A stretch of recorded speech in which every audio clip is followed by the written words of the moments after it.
Allô ma chérie? Faut que je te raconte.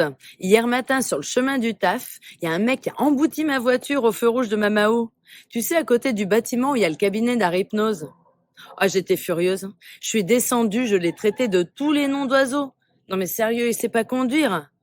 Ah mais c'est pas possible, il a dû avoir son permis dans une pochette surprise.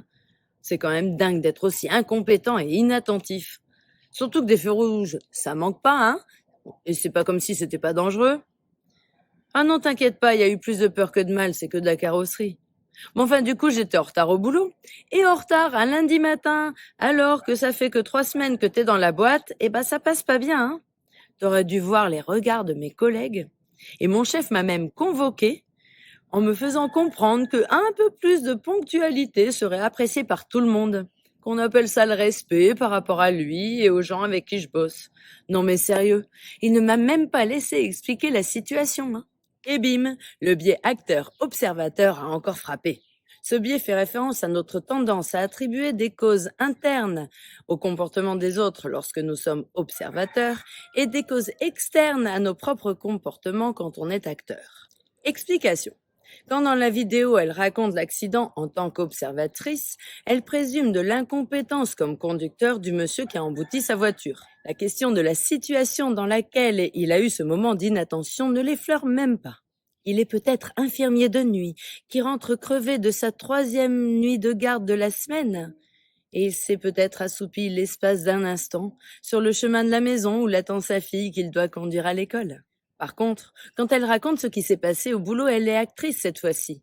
Et elle explique à sa copine quelle situation a provoqué son retard ce jour-là. De manière humoristique, ce biais pourrait se traduire par cette phrase. Chacun est responsable de ses comportements, sauf moi. Ce biais s'explique principalement par le manque d'information de l'observateur. Contrairement à l'acteur qui a conservé en mémoire de nombreux comportements antécédents et connaît la façon dont ils varient en fonction des circonstances. Évidemment, plus l'observateur et l'acteur se connaissent, moins ce biais est présent. Ce piège de la pensée peut aussi exister quand une personne tente de préserver son estime de soi ou de se protéger d'une expérience de rejet ou d'échec en tentant d'expliquer ses comportements discutables par des causes externes et ses comportements positifs par des causes internes. Cela se rapproche aussi du biais de complaisance, vous savez.